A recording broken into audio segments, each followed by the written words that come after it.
Bismillahirrahmanirrahim. Assalamualaikum warahmatullahi wabarakatuh. Saya Sevana Tridayanti dari SMA Negeri 1 Cikarang Barat, pengajar biologi kelas 12. Untuk saat ini yang akan saya sampaikan adalah substansi protein.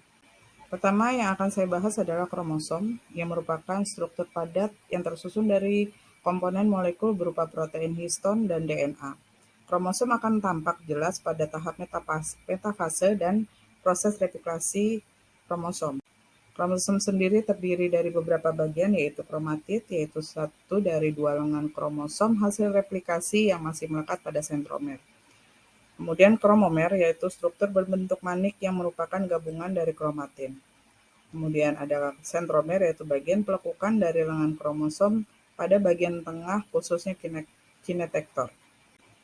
Kemudian ada satelit, yaitu kromosom berbentuk bulat pada ujung lengan kromatid. Telomer, yaitu merupakan ujung kromosom yang berfungsi untuk menjaga stabilitas DNA agar tidak terurai. Terakhir, kromonema, untaian dari benang kromatin tempat melekatnya kromomer. Berikut adalah macam-macam kromosom. Yang di sebelah kiri adalah gambar dari tipe sentromer. Yang pertama metasentrik, yaitu sentromernya ada tepat di tengah, kemudian submetasentrik, sentromernya agak ke tengah, sedangkan yang akrosentrik, sentromernya agak ke ujung. Sedangkan telosentrik adalah sentromernya tepat di ujung lengan. Kemudian di sini kromosom manusia itu ada 46 buah atau 23 pasang. Itu terdiri dari 22 pasang kromosom tubuh dan satu pasang kromosom seksual atau kelamin. Kemudian gen merupakan pangkal DNA yang berfungsi mengontrol pembentukan dan sekaligus sebagai alat pewarisan sifat pada keturunannya. Gen ditentukan oleh urutan basa nitrogen yang terdapat pada DNA dan DNA sendiri terdapat dalam kromosom. DNA, setiap orang memiliki DNA yang unik dan DNA sendiri adalah materi genetik yang diturunkan ke keturunan berikutnya. Di dalam sel manusia, DNA dapat ditemukan dalam inti sel dan di dalam mitokondria. Di dalam inti sel, DNA membentuk satu kesatuan untaian yang disebut dengan kromosom. Setiap sel manusia yang normal memiliki 46 kromosom yang terdiri dari 22 pasang kromosom somatik dan satu pasang kromosom seks. Sifat DNA. Jumlah keempat basa dalam DNA dan dalam tiap spesies itu tidak sama.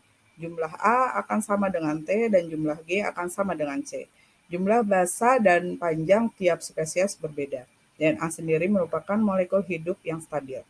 Basa nitrogen terdiri dari basa purin yang terdiri dari adenin dan guanin serta basa pirimidin yang terdiri dari sitosin dan timin. Ikatan antara gula fosfat dan basa nitrogen membentuk nukleotida, sedangkan ikatan yang terdiri dari gula dan basa nitrogen disebut dengan nukleosida. Berikut adalah replikasi DNA. Yang pertama, konservatif. Konservatif tipenya dari DNA induk itu akan mencetak mengcopy sesuai dengan DNA induk yang ada. Kemudian yang semi konservatif dari DNA induk ini akan memisah, kemudian masing-masing DNA induk akan membentuk pasangan yang baru. Sedangkan yang dispersif dari DNA induk ini akan memotong kecil-kecil, kemudian tiap bagian yang kosong akan membentuk DNA yang baru. Fungsi dari transkripsi DNA. DNA sendiri memiliki kemampuan untuk membuat salinan yang akan menghasilkan mRNA dengan bantuan enzim RNA polimerase. Prosesnya diawali dengan memisahkan dua utas DNA, yang satu berfungsi sebagai pencetak dan yang lainnya akan berfungsi sebagai gen.